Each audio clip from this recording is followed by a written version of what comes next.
Hi, I'm Rick Harsch. This is your master class in fiction writing. The date is June 15th, 2020, a day that will live in infamy, and I'm not sure why.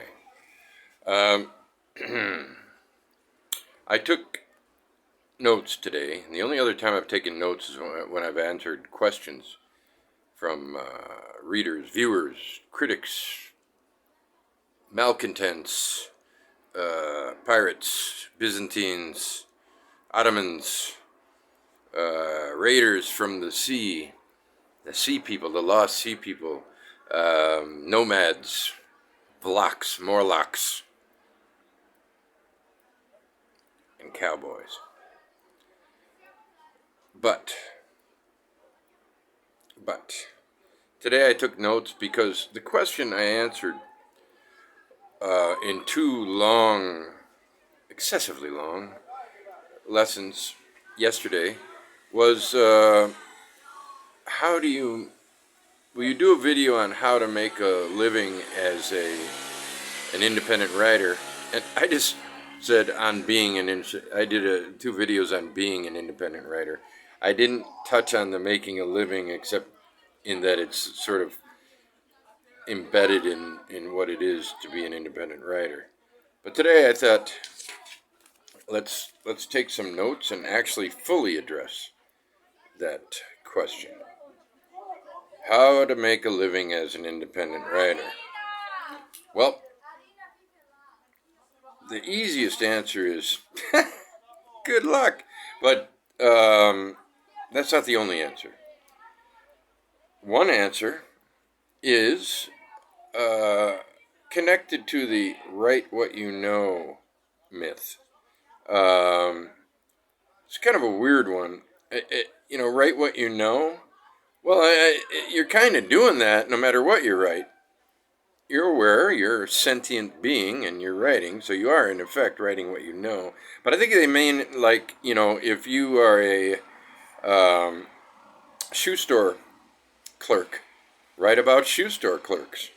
And that is only relevant here because one way to become an independent writer is to kind of go sideways, crabwise, through the workshop process. If you can get into a workshop and not have to pay, then you'll have 2 years of nonsense.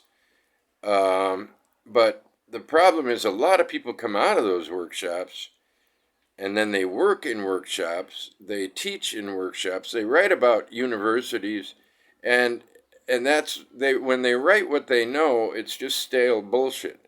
So get away from this write what you know nonsense.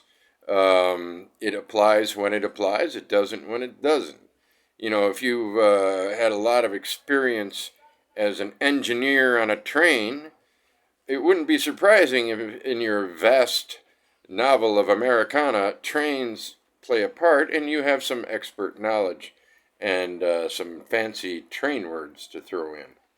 Nothing wrong with that. But as a general rule, write what you know is nonsense, and especially if you go through the workshop.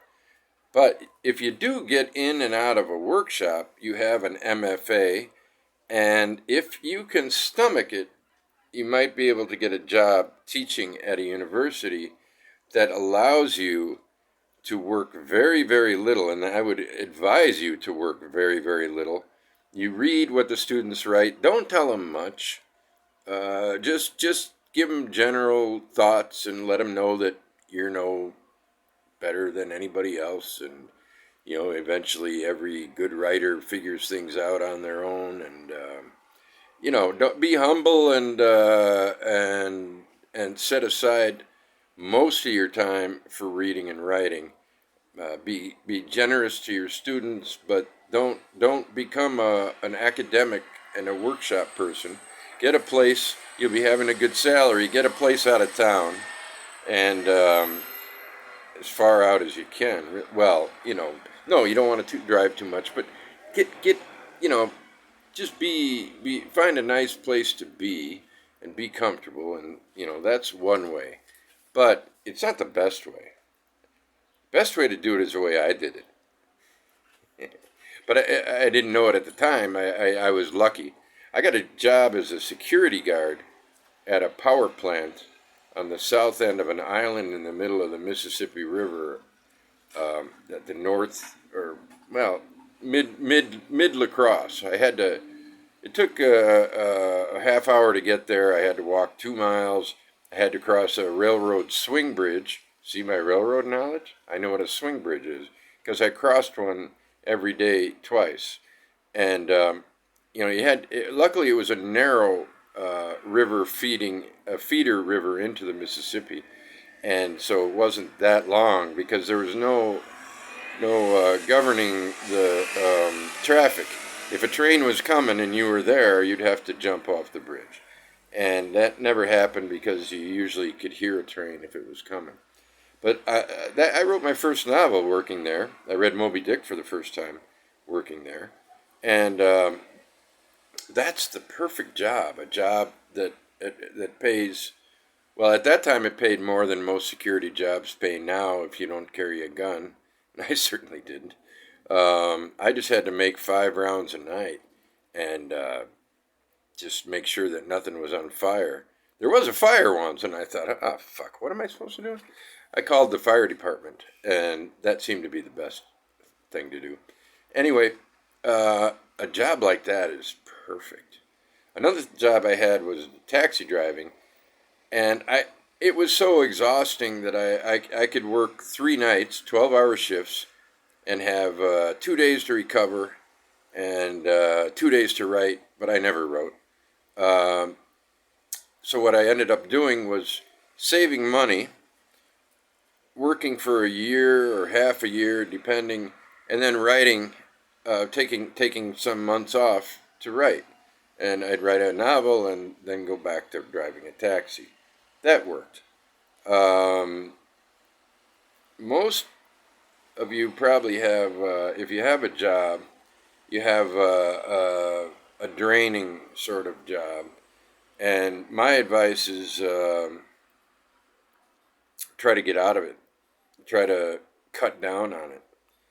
One way to do that, and I don't see anything wrong with this, get a husband or wife who doesn't write and doesn't mind working, and let them do the economic work. Writing is a job that doesn't pay, but as I've tried to explain to a few people over the years, only in defending what I did, when you add in the amount of time reading and writing per week, I work sometimes, over 80 hours a week. I really don't know. Sometimes probably 100 hours a week.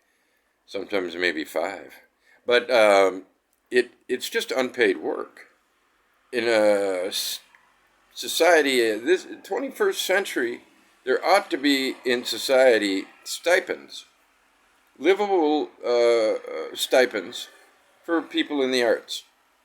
And you can have, like, if you want, you could have 2 levels. You'd have the livable wage for people who nobody says is really a writer, and then you have the slightly more for the person who goes through the bureaucratic process of being stamped a writer. But if it's like twice as much, the stamp has to be on the face. So that's my semi-utopian notion. Now I'm looking at my notes for the first time. So I've covered marriage, burdensome work, workshop, write what you know, security. Okay, now I'm on the last part. Producing feels good. I've tried to tell this to, I've got a brother who can write, and we used to talk about in a sheepish way. Some people are sheepish about writing. I'm a writer. I think the reason is because they feel like maybe they're not humble enough if they say that. Like if I say I'm a writer, I'm a big shot. Well, in the United States, if you're a writer, you know, you're you know, an you're the bottom of the barrel, baby. And so, don't worry about saying it and doing it. But the thing that I would tell my brother is, look, you know, just keep going and print it out because when you get like a certain amount of heft to your novel, for instance, like 3 pages printed out, you're gonna say, oh, geez, it's only 3 pages. Pretty good though, or is it? I don't know. But when you get to like 10 or 15 or 20 or 30, at some point you're gonna reach a place where you're never gonna stop. It's gonna feel so good to be producing that much, and don't worry about the quality at that point because you're always worrying about quality. You're always striving for quality work, and and you should never let that stop you. A lot of people do, and I don't know how that can. Uh, Maybe there's probably a drug you can take that stops you from worrying about that so much that you're paralyzed. But anyway, production is really important. Producing makes you feel really good to be producing. What makes you feel bad is delaying. Like let's say you quit your job to write your novel, classic story, and you spend your days doing everything but writing. And then you start feeling bad, and a downward spiral starts, and then you never get anything done, and you never will. So you can't let that happen. Um, but I brought up production because inadvertently I started my own press. Um, I did it because I had a review coming out of Eddie Vegas, and things weren't uh, going to work with Riverboat Books, and knowing that Chris Villa is going to give it a positive review, or feeling pretty sure he would, I had to have books ready for people who wanted the book. So in Slovenia, luckily, I had contact with a publisher who had published me, and I found a printer. And you don't have to have this kind of connection to find a printer. You just find a printer. But my advice is create a press. Create a small press. Fiction Collective 2 has one. There must have been a Fiction Collective 1, right? This is the kind of thing, this is what you can do for literature and for the arts, because a small press can do whatever it wants up to the point where it can't afford it anymore. You might have to learn few things like how to get an ISBN number, and I don't know how to do that, but I think you can probably manage. And you keep it affordable. Produce pocketbooks that are not that expensive. I'll tell you right now, the price in euros for 250 copies of Skulls of Istria, which is about to come out, probably will be printed this week, is going to cost me 393 euros.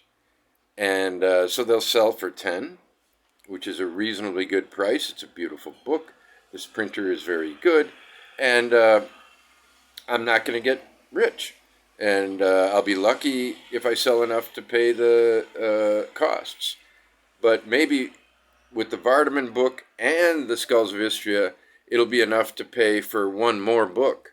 And eventually the press will end up closing down or just slowing production. Right now, there's probably, it looks like there's guaranteed to be 5 or 6 books. No, 1, 2, 3, 4, 6 total, maybe 7 guaranteed, and then likely 8 or 9. And then after that, we see how the sales go and put it back in there. I won't make money off it. Can't make a living off it. I won't be making a living. I got to do some editing. That's what I've been doing in Slovenia besides teaching. And right now I don't have a teaching job, so I'm only editing. My wife is editing, and we're not making a lot of money. but I am a free writer.